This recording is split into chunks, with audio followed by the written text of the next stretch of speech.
Welcome to this edition of Workplace Culture Wisdom, a conversation series with experienced leaders.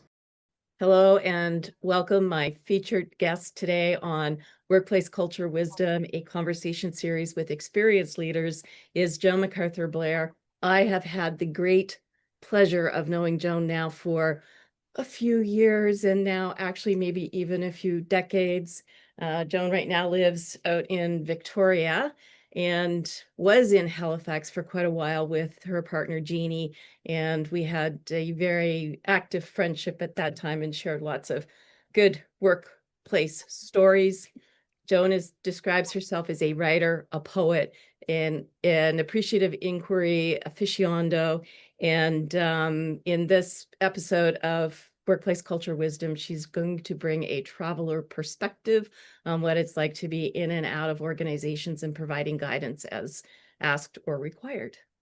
Welcome, Joan. Great. It's great to be here this morning. We're going to just dive right in. And one of the things that we have talked about is the power of leadership related to holding culture. So I want to start there, and I would like to just get your perspectives and thoughts on that topic. Right. And when you introduced me, you mentioned this idea of traveler, right? And I work as a consultant, and so I go inside organizations, sometimes for a lengthy period of time, and sometimes for a very short period of time. And I'm always interested in how organizations interact with their leadership group and how powerfully that leadership group holds that fragile nature of culture. And you can feel it. You can feel it by the way you're greeted inside organizations. You can feel it by the way people express the happiness of working inside an organization. You can feel it in the pride in which people have in an organization. And, when I think about leadership and culture, I think maybe it is the only thing that it matters in leadership. All the tasks of leadership will happen. But if people have pride and caring and belonging as they do those tasks, that I think is the leader's responsibility to try and polish that stone every day, to think about how is it culture can be created and held and nourished. And I don't think it's easy work because it's not like culture's a thing. It's a journey. It's a process. It's a practice. And I think about this idea of practicing culture. And that's always my challenge to leaders. How is it you practice culture inside your organizations? What does that practice look like for you? I'm really curious about that, Joan. What are some answers that you get, or even some advice that you give to people around those practices? I also, just before you go there, I love that you said culture is a journey.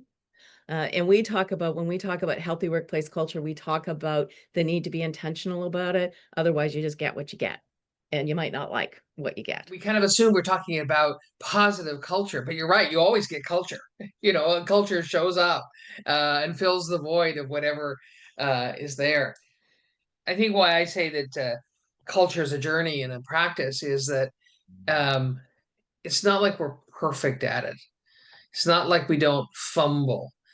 But I think some of the powerful practices and the simple ones I have seen, the power of invitation. When organizations are going through shifts and changes, how leaders invite people to participate and how committees are formed with open doors. So, we've asked for volunteers to do this kind of work, and we've got 30 people, so let's start there. But if you hear about it 3 weeks from now and go, well, why didn't I get to be part of that? Well, come along. The idea of invitation to that there's always time for you to show up. There's always time for you to contribute what you have to contribute.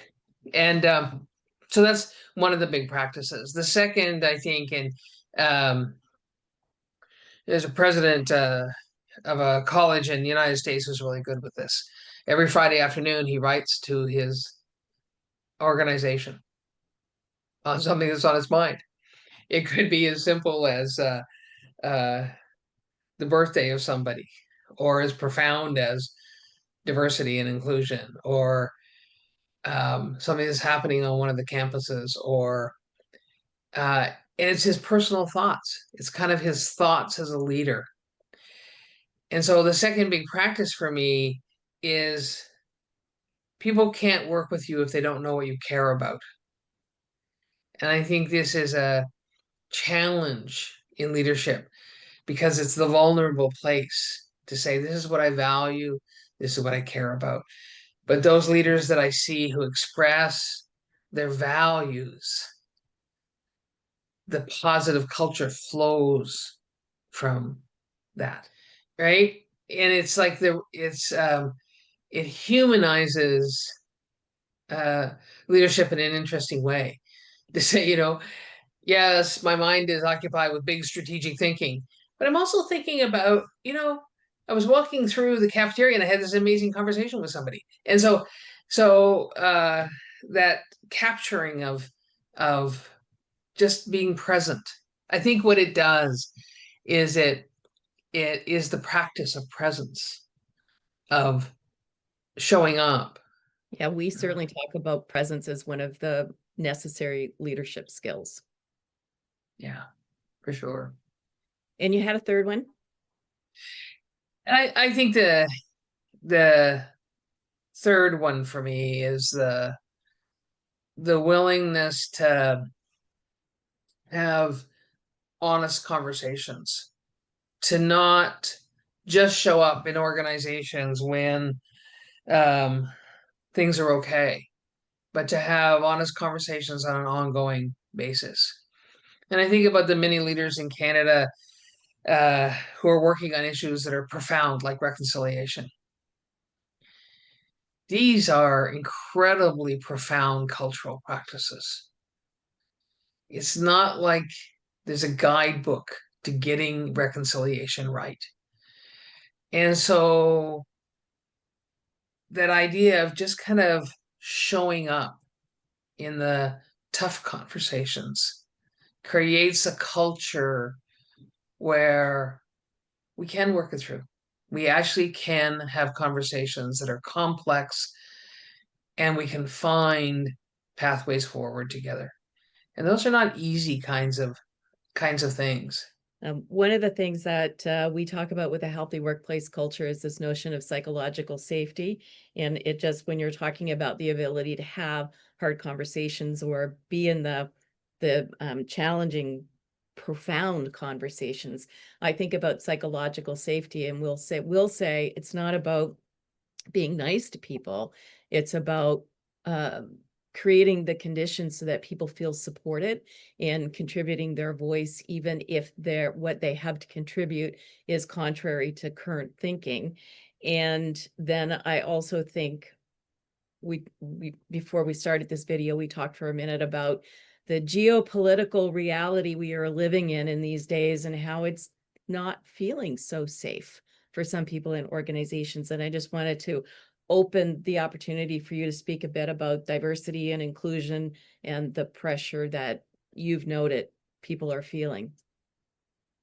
Well, particularly with clients in United States at the moment, feeling a lot of pressure uh, around equity and inclusion.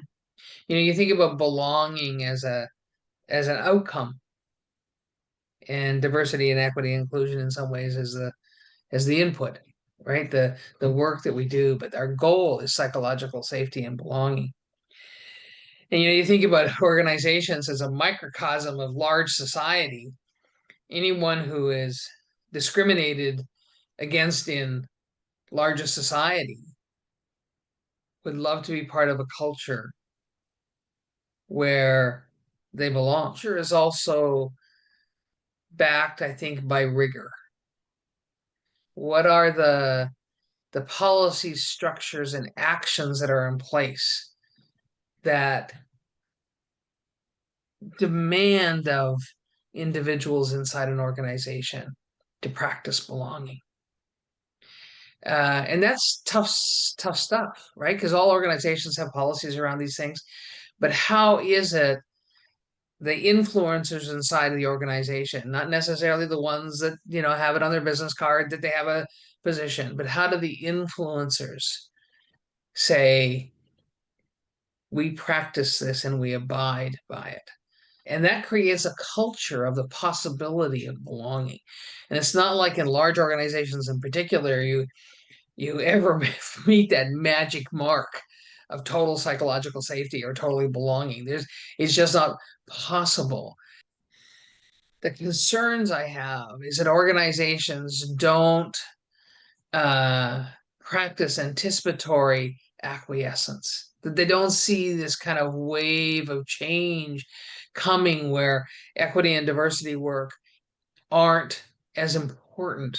And so they start to move away from it because they're worried about their funding or their stance or um, and um, and I think about how hard that is, because this requires the organization to take a stand, to say these are values that we hold dear enough to put our culture at risk. And that's kind of a big deal to say that. Yeah.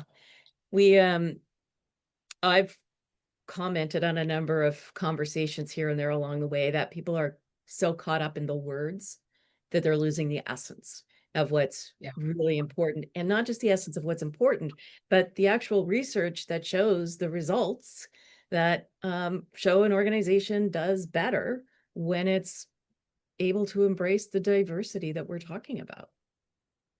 And it doesn't take like massive analysis to kind of understand that if you make me afraid every day in the workplace, I'm not going to be as productive because I'm watching for my safety.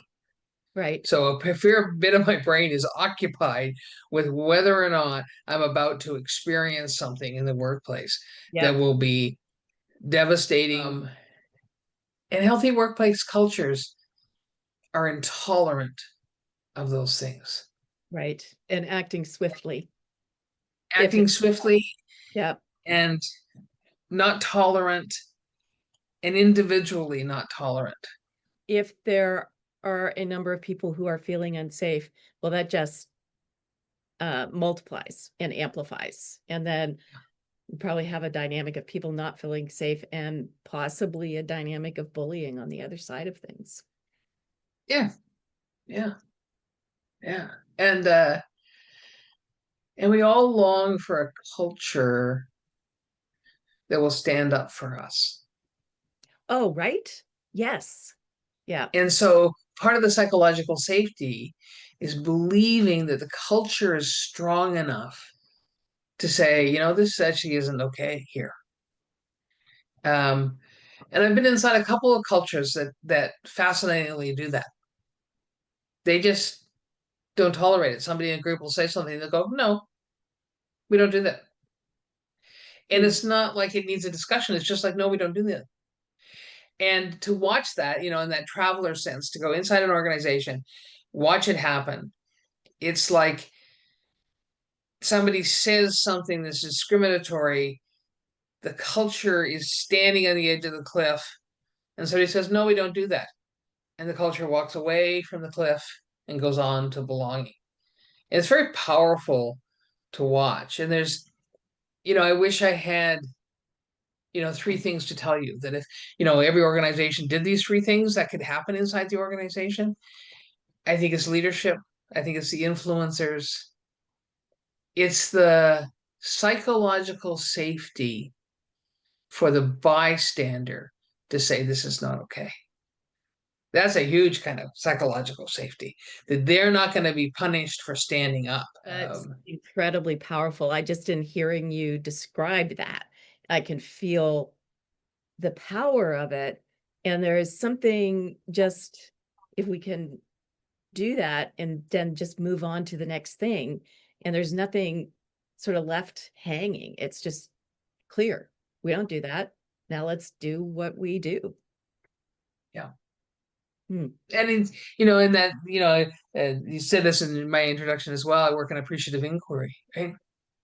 And we talk in appreciative inquiry about altering our gaze, particularly in appreciative resilience work.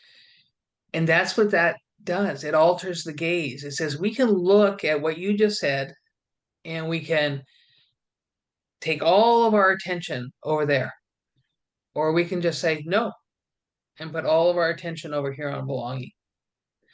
And it's a powerful idea that we have the ability within cultures to choose our gaze. And of course, you're the guru of worldview. This is what you talk about in worldview all the time, right? The kind of gaze we have and how it gets ingrained in us, but we have the capacity to see differently.